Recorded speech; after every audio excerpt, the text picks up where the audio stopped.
Everybody listen to We're Not Wizards, because we are the best, and we're not wizards, no matter what anybody says. Goodbye.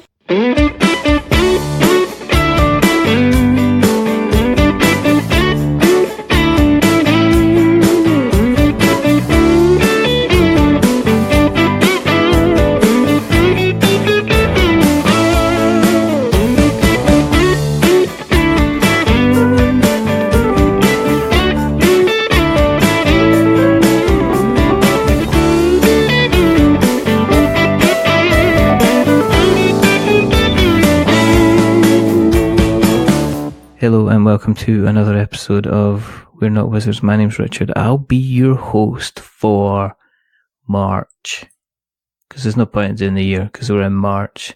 So if I said 2019, you'd expect me to say Happy New Year. We're not going to do that.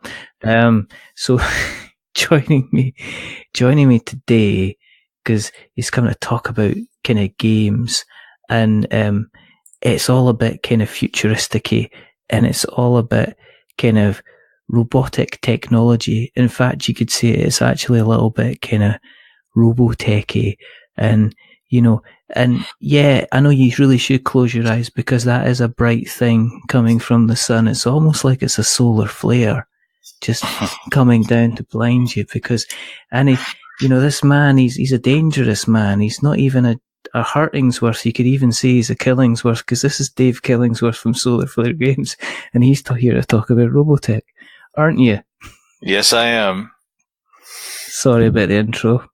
It's okay. But it's late, and I've had some red juice, and red juice always kind of affects me in some way. So we're here to talk a little bit about Crisis Point. Correct.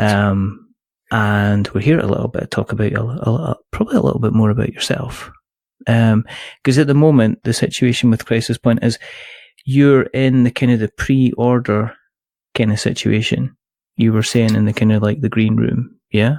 Yeah, so we don't kickstart the Robotech games because of some of the history. So we went out of our way to ensure that we could fund it, out of pocket. So the Force of Arms, which was the first Robotech game we did really well. So we were able to take the funds that we had generated from that. And then Crisis Point is currently in manufacturing. So what we wanted to do was do a pre-order, because we've got some really nice little extra Robotech limited edition / collectible type items that we're including for free for people who pre-order, so that we can encourage people to pre-order the game so that we can roll right into creating Robotech Invasion and have it in stores by November of this year.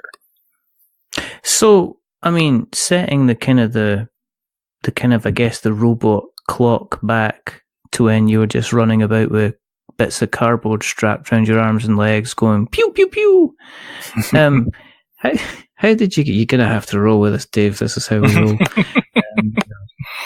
You asked to be on the show. Can I just point this out? I have a message here. But anyway, if you want to blame anybody, you can blame Gerald King, because everybody blames Gerald King. I still haven't forgotten when Gerald made one of my guests late because he held him up. So there's a vendetta. Yeah, I know where you are, Gerald. I'm coming for you. But anyway, that's beside the point. Do you want to tell us a little bit about how you got involved in the hobby? Yeah, so several years ago, about 5.5 years ago, decided to, a friend of mine and I had a concept for a game that we wanted to do that was kind of silly and funny, and we ended up kind of plugging away at it until we ended up creating it, not knowing anything about what we were doing about manufacturing and creation and kickstarting and all of that stuff. And he ended up having to go on to do some other things. So I kind of stuck with it. And, just every time I do another game, I learn a little something more, be a little more efficient, do something a little more interesting. So technically this is our 10th game in 5.5 years. Yes, okay. You are allowed to do slower. I mean, I know it's like the pot calling the kettle black here, because I do like 15 podcasts a week. But, 10 games, that's quite a lot. I'm just saying, but maybe if we're both obsessed with producing stuff, if you're producing games and producing content, then maybe we're kind of in the best kind of company. Are you the type of person that are you actively involved in the hobby yourself then? Do you play quite a lot of board games, tabletop yourself? Yeah, we every Friday we get together at a friend's house. He's got 1,400 board games at his house, so we pretty much get together every Friday for the most part and play games. And then different group of friends on Thursdays occasionally we'll either play games or we'll get together to do some beta testing of the stuff I'm actively creating, because we've got the Robotech stuff we're doing. Like I said, we've got Invid Invasion coming out later this year, and then we're actually actively working on the development of a Robotech-based deck builder. Hopefully that if we renew the license next year, we'll get that out next year. Just with somebody that has, like, say, 1,400 games, how do you even begin to decide what to play? We generally we play whatever the latest thing that showed up at his house is, for the most part. Like last week we played Wingspan. Wow. There are certain games that I won't play with those friends, and there are certain games they won't play with me, just because we all have our strengths, so we try not to play things we can face pound each other with at the table. So, are you quite competitive? I like to win. I don't win at all costs, but if you put a game with a decent exploitable economic engine in front of me, I'm going to run you around the table. So that's a yes then. I don't mind losing so much, but I do like winning. That's still a yes, Dave.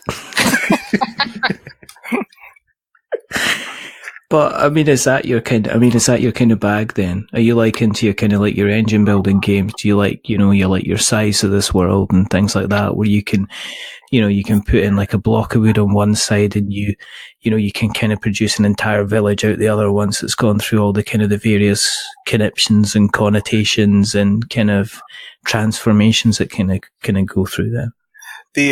So for me, like one of my favorite things to play is a deck builder. I really like the idea, because you're building an engine with cards. But from an economic standpoint, like they won't play Raj of the Ganges with me anymore, because I run away with it, and it doesn't have a catch up or a slowdown mechanic. So the only way to slow me down is for them to play suboptimally, which is kind of self-defeating. So stuff like that, where anything where I can figure out how to make a lot of money in a hurry. See, Terraforming Mars, I'm pretty good at too. So it's if I can find a way to, in games where money's involved, if money is the king, then I will generate as much money as humanly possibly I can, and then I will invest that money to make even more money, and then you can't catch me. So do you play Star Realms online? Oh yeah, I'm not online, but I'll play Star Realms. I like a lot of the new expansions they did. We used to play a lot of Star Realms with the actual cards. I was playing it on my phone for a long time, and then when I changed phones, it didn't save all my progress, which kind of upset me. So I quit playing it. I play a lot of Ascension on my phone. All right, that's a shame, because if you had Star Realms, I would have challenged you to a match.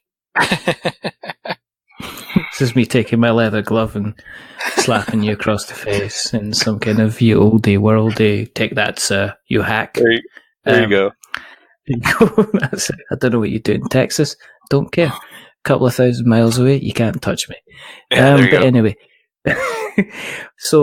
but I mean, with you having access to that many games, do you generally keep a smaller collection of games yourself? I can't see much point in you having like several hundred games yourself. No, I tend to, if I invest in a Kickstarter, I usually take it over to his house and add it to his collection. I mean, we have every DC deck builder expansion ever made. Like, we're looking forward to the new Rebirth, because they've really modified. I saw them at Gamma. They've really put out a new set of mechanics for that. That's really good. And then we,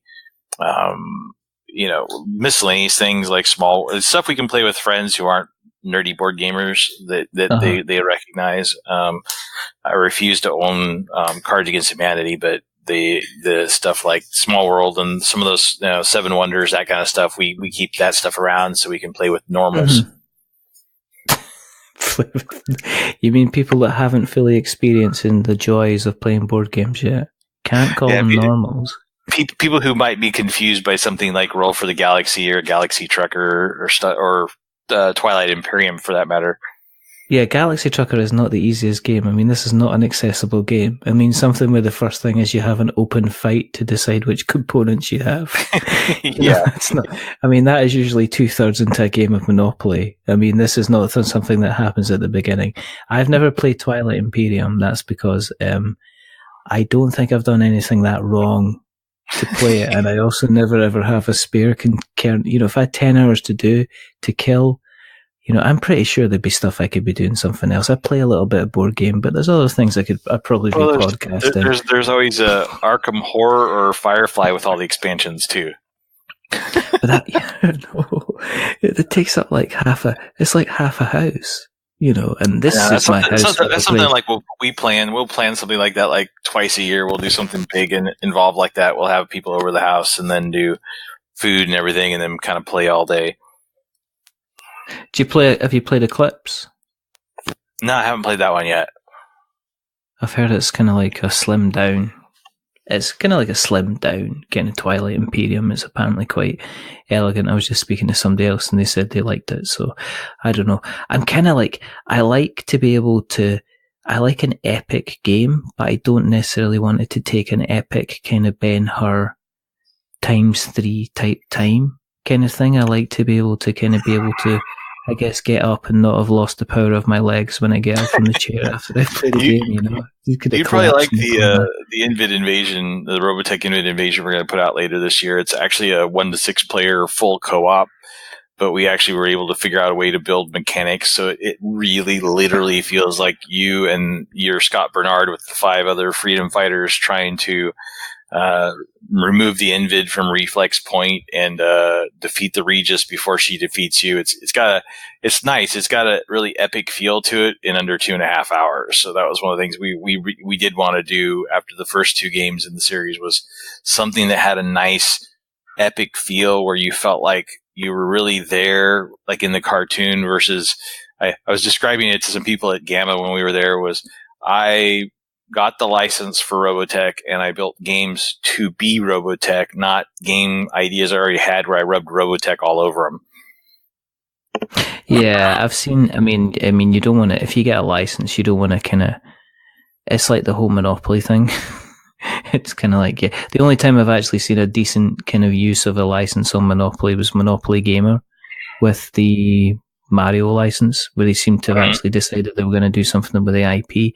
But how, for people, okay, let's scale it back a bit. For people who aren't aware of Robotech, and you're just like, well, there's nobody that's not aware of Robotech. Robotech is life. But what's Robotech about? For people that haven't heard of it at all, what would you say? So, from my perspective, Robotech was an anime that came out in the mid-'80s. It came over, was brought to the U.S. by Harmony Gold. And early in 1985, it started showing up on TV. And as, a 14-year-old boy, I was like, this is literally the most amazing cartoon I've ever seen in my entire life, because it had a very, it's a little dated looking at times now, even the protoculture versions where they've really remastered them nicely. But it's, but in 1985, we were still watching stuff that was like Scooby-Doo and Hanna-Barbera and Warner Brothers. And it was just, this was, planes that turned into, robots and half robots, and a giant battle fortress that then transforms and looks sort of like a robot and punches other spaceships with its aircraft carrier arms. And you're like, this is amazing. And in a lot of ways, it was a gateway for anime into the US. I mean, there's been other stuff, but it's one of the most memorable from that time. It led to things like Silverhawks and Jason the Wheeled Warriors and all those, I remember Jason the Wheeled Warriors. Do you remember Battle of the Planets? Do you remember that? Gatchaman, that's what they call it over there. Yeah. I've actually been trying to chase that license down because I've got an idea for that, but they're a little hard to get a hold of. And then Voltron and then all that stuff that came after. It's, for me, it was an introduction to this new world of animation, characters, struggle and real, there's a lot of realism to it, and the concept that female characters could be strong and powerful. You know, the whole bridge crew except the captain are women. You know, as Claudia and you know, and I loved Lisa Hayes. I thought she was one of the most amazing characters I'd ever seen. So, you know, it was something I became hooked on. And when we came up with the idea of we should get after doing 8 board games, we're like, you know, we should look into getting a license, find something we can work with. And one of the guys who works for me at my work had brought in an old pack of Robotech trading cards, and I was like, "Oh my god!" and went out and chased the license down. And now this cartoon in this world that I've loved for 34 years is something I'm actually adding to. I'm adding art and concepts and ideas to a universe that's existed for so long, but I get to be a minor architect in it now, which is awesome. Is that not like kind of like, where'd you go after that? I mean, in terms of life goals, I mean, you've scratched that one off. I mean, is there anything else that you can kind of do? I mean, because I know of designers that, you know, there's designers that want to do certain things, and one of them say, like, look, I just want this thing published. I want to run a successful Kickstarter. Some of them say I'd like to get published by, you know, I'd like to work with like John Gilmore, or I'd like to work with Jamie Stegmaier, or, you know, folk like that. And then there's like yourself, you've essentially taken like a childhood license, which you absolutely obviously adore, and you're doing something kind of with it. So is the idea to continue, you know, doing this until Robotech turn around and go, enough, Dave? That's enough. Well, we've got, you know, for me, honestly, the concept of making games for me it's about taking these weird ideas that I have and turning them into something that I joke with people. I have this special gift, I guess if you want to call it. It's going to sound weird when I say it that way, but like when I start concepting game ideas, I can actually build the game engine in my head and visualize how it functions. And what I do is, as I play games, I get these ideas or these inspirations of, what if we mashed this mechanic with this mechanic and this mechanic, and how could we make that something fun? Because I play this game and I like 50% of its mechanics. I play this game, I like 25% of its mechanics. How do I take these pieces and assemble them into a concept? And so I get these ideas. And the thing is for my career, my job, I work in, you know, data software support. I lead a giant software support team. So my job every day is data and analysis and customer service and all these things. This is my form of art. So doing it while manufacturing is stressful and funding it is stressful, and pardon me, running a business is stressful. The part of actually doing creation and then having people come up to you at a convention and say, oh, I own Nightmare Forest Dead Run. My kids and I love to play that, or Nightmare Forest Alien Invasion, and it's the most fun co-op I've ever played. This is great, Dave. We love what you're doing. Please keep making more. That's the fun part. That's the part that's enjoyable. So yeah, I've got these ideas, like for the deck builder for Robotech we hope to make.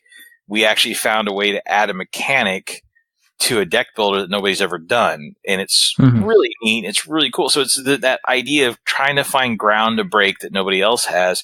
You know, I've talked to Jamie several times. I didn't get to work with him, but he used to talk back in the day before he was so busy. We used to talk on the phone every now and then about a couple of the early games we were working on, and, you know, people like that. And I guess the one thing I told a friend, what I'd really like to do is someday you know, my games are successful, but I'd like to have one of those that's that big crazy hit that everybody talks about, just because it would be fun. Because if you have something that's that big and people talk about you, they'll go back and look at the past library of things I've made, and it'll help propagate that fun to even more people. And that's really what I want. Is there a danger now of there being the kind of the flash in the pan, though? Because me being involved in the industry the level I am, yeah, I'll see Kickstarters kind of come and go and get funded, and then you'll never hear them again. And is it too? Sometimes I see games like, you know, they'll arrive and everybody will say they're the best thing ever, and then they'll disappear, and you'll very rarely can hear from them. You very rarely can hear from them again. I mean, it's really weird that everybody's talking about Wingspan at the moment, but there are already people that are talking about, well, when's that going to disappear? When how long is this going? Is this going to be 2 months? Is this going to be a 6 months thing? Is it going to be kind of people that are going to be kind of interested? So it's kind of, I don't know. I always put myself in third place kind of thing.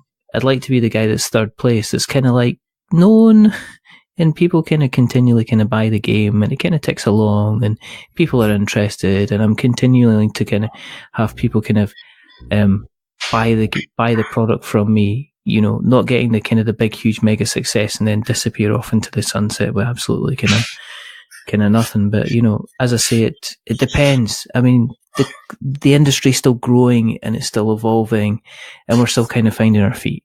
And it's an interesting time where games like Wingspan can sit alongside like the Batman game. Yeah. Or Claustrophobia or whatever, and we get games like Heroes of Land, Air and Sea set next to Root. We get so many kind of different games. Well, it's just like I have I'm good friends with Edo Baraf and their game Herbaceous. When you originally would have seen the concept, you'd have been like, okay, that's kind of interesting, but it took on this life, and it blew up on him. He worked with several people to get it out. But it's become something people like to play at tea parties and stuff like that. I mean, what I see is I call it the de-nerdification of playing board games. And as much as I find Cards Against Humanity I'll have this argument. We have a philosophical argument about this all the time. It's not a game in the way that, say, playing Twilight Imperium or Arkham Horror, any of those kind of games is a game to people who design games, but to people who may not have ever wanted to try a card or board game, it gets them in. So it has its place. It's important.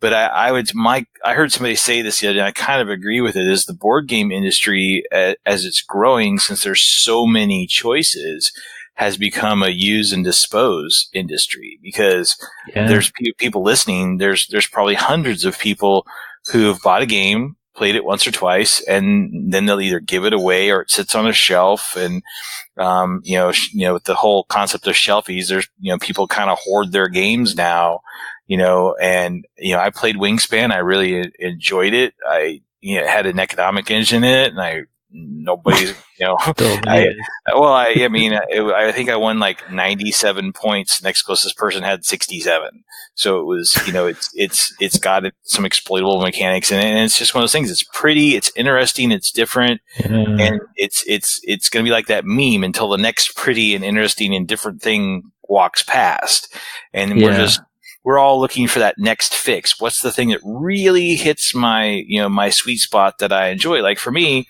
you can throw any of the DC deck builders down in front of me, and I will play that over and over and over and over and over, because I enjoy the system. I enjoy how Cryptozoic built what they did. Whereas if you put Marvel in front of me, I'd be really picky about which Marvel Legendary I'm going to play, because I don't like the mechanics in it as much. What it is you have such a broad base of people who you have with board games. To me, you have theme, you have function, and you have play. And those three things, any one of those three things can appeal to a person in a game, but not necessarily all three.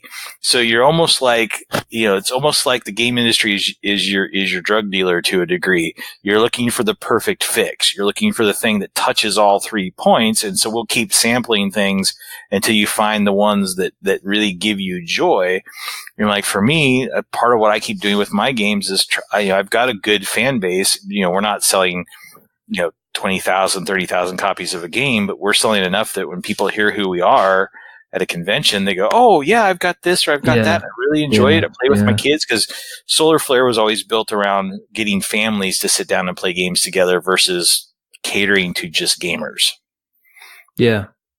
Is that why your back catalogue, you've got like your Lords of Rock and your Nightmare Forest and games like that, just kind of like, they look kind of the mosh pit. Things like that, you're simple. They seem kind of, well, they're not breaking the bank, first of all, in terms of the price. Right. Well, we wanted to, like I said, when we did so I've done 6 Kickstarters and generated 8 games from it. And like Mosh Pit was literally, I was making Lords of Rock, publishing it, and I had 11 empty card spots on a sheet of cards, since I have to print at least X number of cards because you're doing full sheets at the manufacturer. And I said, got with a friend of mine and said, hey, can we invent a game that takes 10 cards? And so we did. And so we just threw it out there. It was a light little fun, silly little thing. But there's people who like it. There's people who hate it, just like every other game. But all of our stuff, the most sophisticated thing we had out up until the Robotech stuff was the Nightmare Forest Alien Invasion, because what we did was we did Dead Run, which was an every person for themselves game where we took zombies, but we made all the animals in the forest zombies instead of people zombies, so it wouldn't be scary to children. And then when we did Alien Invasion, I have real heartache with companies who take the exact same game, put different pictures on it, and call it a new game. So I refused to do that. And so we took some of the mechanics that were functional and the math we knew was functional from Dead Run, and then instead of making an every person for himself game, we made a full co-op game using the same connected universe. So Nightmare Forest is not about necessarily a game system. It's about a universe that the games exist in, that's connected, but it's a whole totally different standalone game. And so all of these things are meant to be, these little boxes that are, the Alien Invasion weighs almost a little over 1.5 pounds in an 8x5 by 1.5 box. It's a small box, $30. But any family can pick that up without a lot of risk. And since it goes up to 6 players, a reasonably good sized family can sit down, play it in under an hour while dinner's cooking or right after dinner. And it's not long. It's not super complex. It's easy to set up, easy to tear down. And that was the whole goal, was finding that sweet spot of family fun in under an hour. And so that's where even our Robotech games are under an hour until we get to Invent Invasion. Would you like a game like Edo has, like the herbaceous type thing, something that's just kind of like ticking away and breaking down the barriers, and is one of these things that's getting, it's getting every people that play it. I've got it. I mean, when I play it, I like it because it's very elegant, very simple to play, and I can put it in front of my mum and say, let's play a game, and she gets it within kind of 5 minutes. Would you like that type of game to be part, within your kind of portfolio? Or we've got, I have 7 or 8 games that are partially designed that I haven't got to yet. And it's about, there's one we're working on called Dog Day Afternoon, and it's a worker placement, but it's a light, how you say light and elegant. It's a work, the thought of putting a non-gamer person in front of a worker placement always is kind of scary, but we jokingly refer to it code name as my first worker placement, because it's designed in a way to be light and elegant, like you said, so anybody can learn to play it without the terror of, I've got these 7 meeples, what do I do with them, And so, I would love to have, we try really hard to keep, like, we're working on a game for next year that's literally a light card and dice hybrid of D&D with Choose Your Own Adventure. So it just always doing something different. It's always about finding something a little different to do the next time. So I would love to have something like that where people sit and have reverent conversations about something you've created, because as what I consider myself as more of an artist than a quote game designer is, you love to have people sit around and talk about your art because it's cool. It's fun. You've given them something pleasurable in their mind and to talk about. Yeah, it's one of my aims to have people talk about this podcast. Do you see Edo quite a bit then? I mean, I was just in Reno with him all week at Gamma. He tends to do like reviews of my games. He liked the first Robotech game. We showed him the second one that's in production right now, and he liked how we evolved it. But then we talk pretty often. I don't see him a lot. I usually see him about 2 conventions a year, but great guy. His YouTube channel is great, and his games are really good. He's got one coming out that's called Heroes Welcome. It's just a slick idea. It's cool. You're trying to fleece the adventurers back from the dungeon of all their gold. I mean, that's fun. Just describing it that way is fun. Yeah. He seems to pick these kind of. He seems to have a good portfolio of games, which, you've got things like Sunset Over Water, but then you've got, you've got, he's got a kind of like a nice little range of games that aren't all kind of pigeonholed into one place. It's like Get Me Off This Planet as well, mm-hmm. which is still a massive firm favourite of mine. I love it to bits. Mm-hmm. But it's, just part of it. Is he growing his hair again? Because I'm pretty sure I saw a picture that he had cut his hair off. And the last time he was on the show, which he was talking about, I think he'd just been talking about Herbaceous, actually. That's how long ago it was.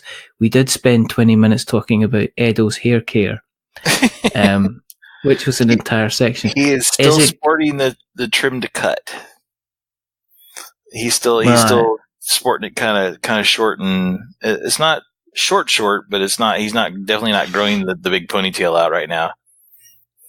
I think I need a moment to kind of deal with this, but I'll kind of power through, because he was giving some very, very, and a man who is, who's definitely suffering in both the humor and hair department.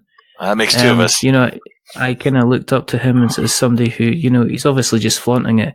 I don't even need to grow it anymore. I'm just going to cut some of it off. Thanks, Edo, for that. Yeah, I'll be interested to see how Heroes Welcome kind of comes to pass. Let's talk about Robotech, though. How do you play it? What's the mechanics? What's the basis? Is there little miniatures in it? Just the message. What's the message, Dave? Tell me. So when we built the original Force of Arms game, which was a light. You had a center grid of capital spaceships, and then you would build face down fighters around the outside of the grid, either attack or defense, building vectors of attack and defense across the grid.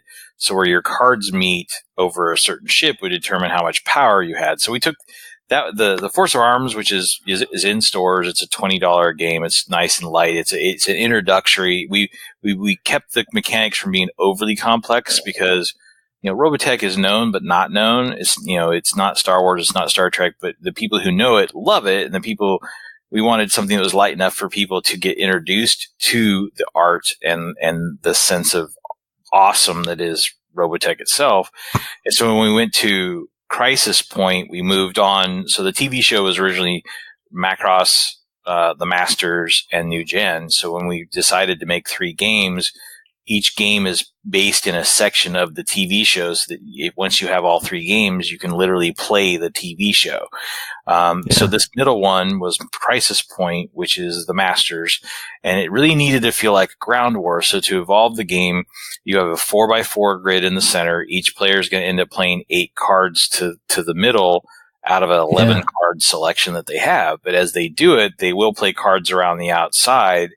And where those cards meet determines how much force of energy is over each card in the grid. What we did to evolve the game is, as you play cards in the middle, you play them face up, and each card is different. Each card has a different value and attack tokens. It also has a different triggerable ability. Some cards can trigger off of each other.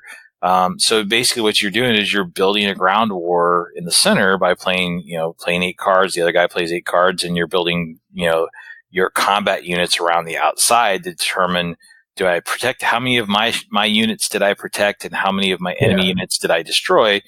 And it's 4 phases. You do the tactical, which is I play a card and I play a combat card around the outside face down. We go back and forth for 8 turns.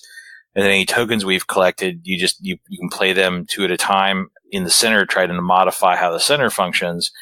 And then you go to the hero and command phase, which is you have a selection of heroes and commands the heroes are famous heroes from the show. Commands are famous events or things that happened during the show that we turned into a command. And when you play those cards, they tend to manipulate the center even farther. So when you're playing earlier in the game, you have to kind of plan ahead for your hero and command phase, because there are certain cards that if you have the center arranged the right way, the effect of the hero command card is even stronger potentially than it could be if you combo the cards out right.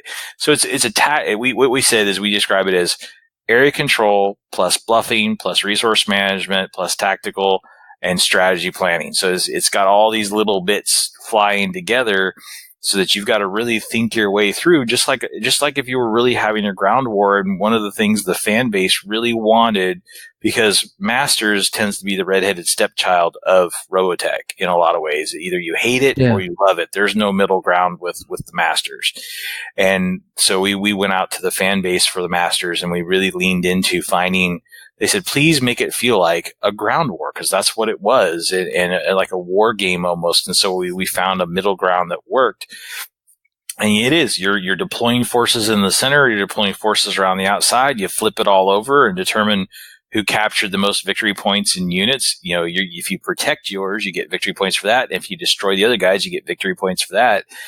We added some secret objectives so that there's hidden things that you're trying to accomplish during the course of the quote war while you're fighting. And it comes down to, it's a nice 2-player game, takes about 40 to 50 minutes, and it's pretty deep. It's got some pretty intense strategy. And the more you play it, the more that it's like kind of in a way like playing Magic the Gathering, and the more you know the cards and the more different ways you can figure out how to make them bounce off of each other. This has a similar, it's nowhere near as deep or broad as obviously Magic, but it's got that feel of, wow, I might be able to come up with a strategy nobody's ever seen before if I put these cards here and then trigger these other 2 cards. And that's what we wanted. We wanted people to really feel like they were running one side of a war, and it came out really nice. Is it, with you being able to have the license, is it tempting to kind of create stuff just for the sake of using everything that's involved with the license? As in, making a card-based game, but saying, hey, look at this 6-inch high mini that you can get with it as well. Do you have to be quite conservative and take into account like the costs of, putting together the game and making sure you're kind of, I guess, giving it what it's due, what it deserves in terms of, putting the kind of game out there, but kind of holding back enough so it doesn't look like it's kind of like, oh, we're doing a cash grab here. Kind of. Yeah, I mean, that's one of the things that's, we actually worked on doing a miniatures game at one point, but what we had discovered at one point was, my fan base is, not about miniatures and $80, games and things like that. So what I do and how I approach things is, if I look at my games as if I'm a consumer, and I'm like, okay, is the box the right size? I don't want to have a lot of empty space in it. Am I throwing things in just to throw things in? Don't do that. I wanted to make sure when I approach the design for my games, I don't put anything in it that isn't absolutely necessary, because I want to keep the price down. I want to keep it accessible to as many people as possible. We've had a lot of people say that, Forza Armor should have been 25 and Crisis Point should have been 35, but we did 20 and 30 because that $5. I don't feel the need to charge people $5 to help compensate for what I paid for the license, because I would rather have more people have it than make more money, so to speak, because it is, once again, it's, my friend teases me, he goes, you're a horrible businessman, but you're a great game maker, because I don't want to squeeze every dollar out. And so one of the things we do as a company, I say we, it's me, we may not put a lot of extra, stuff or tchotchke in the game, but one thing about all of our games, they're beautiful. I will spend extra money. I've been using the same artist for several games, and for me, the game has to be beautiful. The art has to be pop and look gorgeous. And like one of the most beautiful things we ever made was Lords of Rock. The gods look amazing in the game, and it's one of the things people love. But it all had a purpose. There's a reason the art is there. We didn't make art for art's sake, but if I'm going to put art in a game, I'm going to invest in making it the best I can find and not cheap off on something, because if it's going to be laying on the table for a long time and you're going to be looking at it for a long time, I want it to be attractive. I want it to be, you can see that there was love that went into the vision that you're getting to see. Yeah. What, where are you in the kind of the the kind of the time scales at the moment, because as obviously what we said at the beginning, you've got the ability to go in and kind of do the pre-order on it. Mm-hmm. So everything's ready to go. You know, it's all in, you said it's like, it's almost as in production at the moment. It's actively being manufactured. We got the production samples last week while I was at Gamma, so we were able to show people what it looks like. I mean, it's all signed off. They're ramping up to start production. We're doing the pre-sale right now. Like I said, we have some custom limited edition Robotech extras that don't cost any extra, so people who want to get in early get a little something extra that they can only get from the pre-order or from me personally.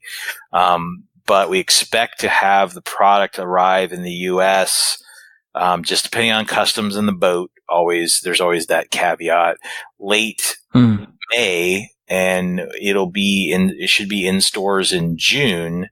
And then we will be at Origins Game Fair mid-June, and it's kind of going to be our coming out launching party. We'll have we'll have Force of Arms with us, we'll have Crisis Point with us, and then for people who come see us at Origins, we're actually going to have a prototype for Invid Invasion so they can see it. And in terms of kind of like, I'm just looking, because I am kind of captivated. I am a big sucker for kind of like the art kind of things. In terms of having like a retail tail on this, are you actively looking at courting kind of distribution places as well? I mean, is this going to be hitting kind of retail shelves as well? Oh yeah, I'm signed with a distributor. I have been for 2 years now. So the pre-sale is just so we can move some of the special things we made, and generate some capital for the art and stuff we're already investing in for Invid Invasion. So it's one of those where we're trying to, for the big fans, give them an opportunity, give them a little something extra.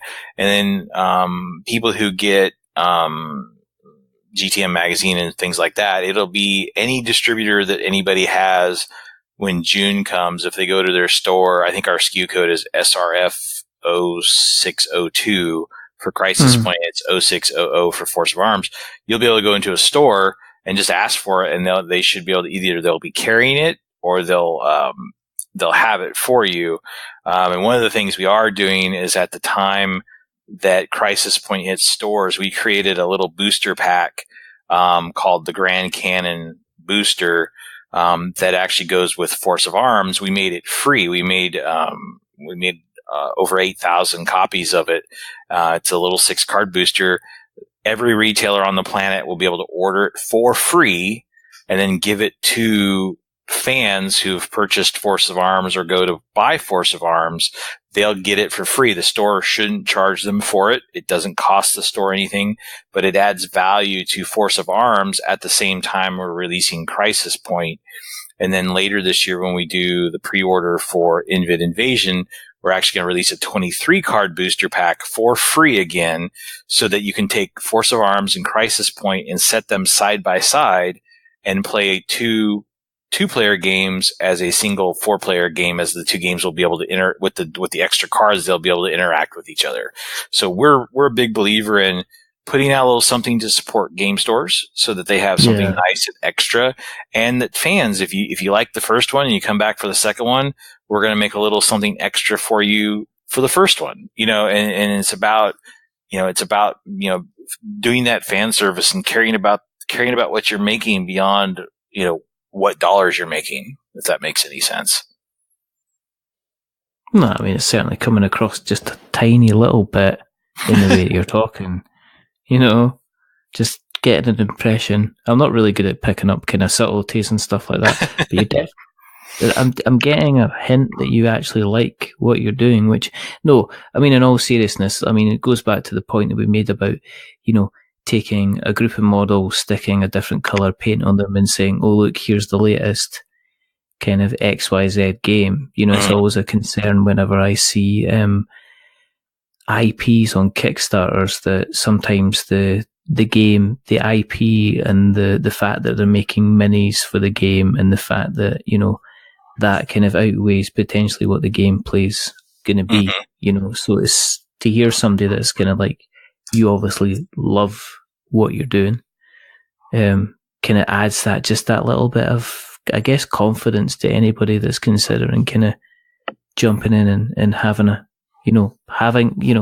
flutter or having a try on the game. Oh, and that's one of the things with like Invid Invasion. When we put it out next year, it's gonna be a $50 game because it's got a 24-inch by 36-inch board in it, and then people are like, "Well, did you put minis in it?" I mean, we could have if we wanted to, but then instead of being a $50 game, it would be an $80 or $100 game, and all the minis would do would be show your place on the board. To me, that's when you asked me that question earlier about, hey, you putting stuff in there just to put it in there.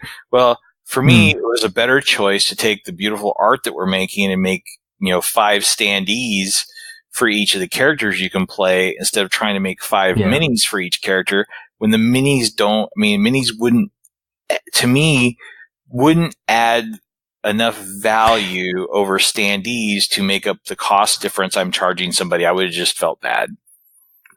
And they don't reflect on the source material as well. Considering the original IP is a cartoon. Yes. A standee makes much more sense. A beautiful coloured standee than an awkward looking kind of 3D model where people are saying, I don't think their face should look like that. Yeah. That is not how no, I don't know about the nose and the big eyes. I'm not kind of sure that they should look like that from that kind of angle. In terms of, if people have listened along tonight and they've went, right, okay, you have my interest, but now you have my attention. I don't even know why I said that. Probably because I saw that poster today on Twitter. But anyway, if they want to find out and they want to get hold of a copy, where do you exist on the internet webs? So for us, we're at solarflaregames.com. We're at facebook.com/solarflaregames.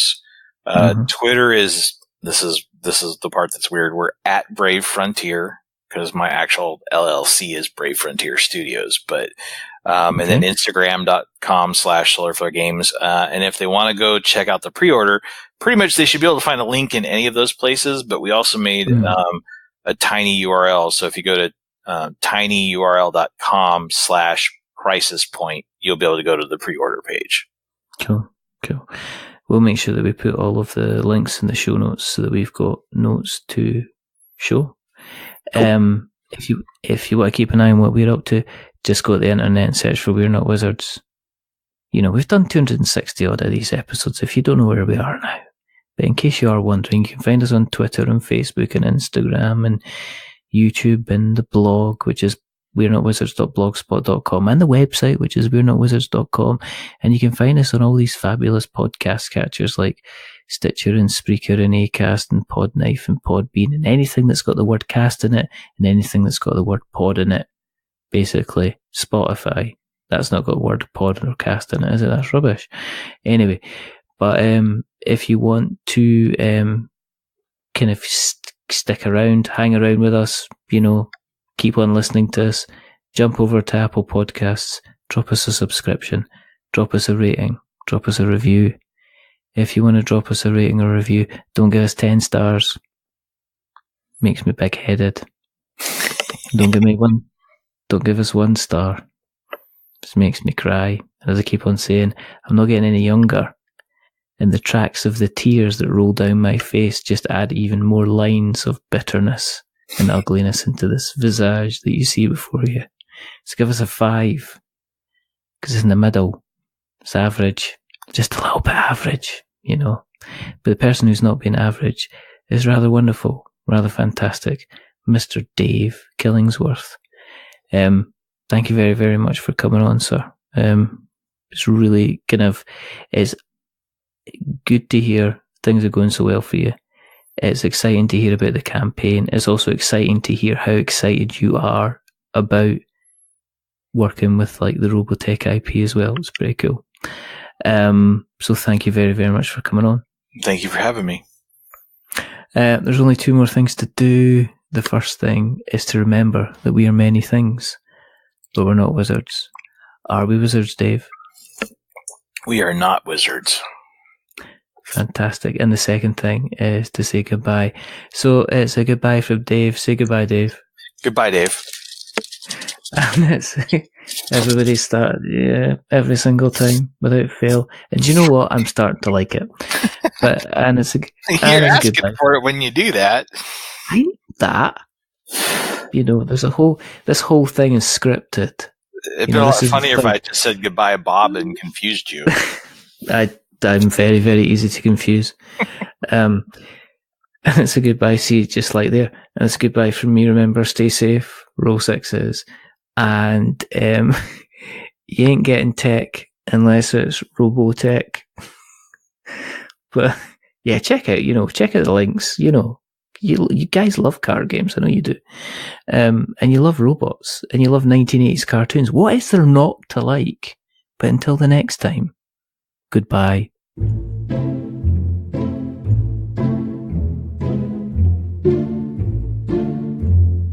A wizard is never late.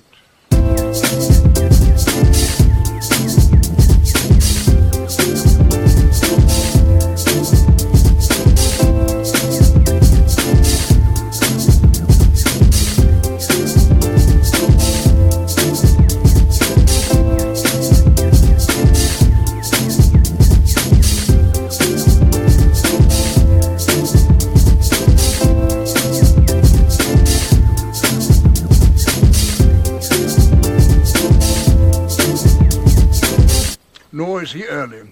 He arrives precisely when he means to.